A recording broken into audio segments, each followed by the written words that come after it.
Gagawa tayo ng the best na ata-ata mga kabiyahero at saka pinapaitan. Ayan, pinapakulo na natin yung takki nga kunada or papait mga kabiyahero. So ayan, naglalagay na tayo ng sibuyas, tapos kung gusto nyong manghang, lalagyan natin siya ng sili. So ito mga kabiyahero, kinilaw siya.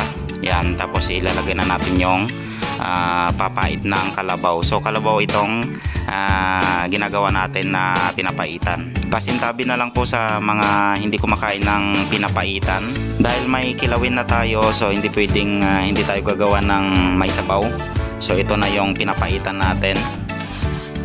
Bali ang gagawin lang natin dyan mga kabiyahero, medyo half cook lang siya para hindi siya makunat, kasi kapag overcook na siya, medyo makunat siya. Mapatog man ti kaldero no kasto iti sidan tayo mga kabiyahero. Alakat mangan tayo mga kabiyahero or kakain na tayo.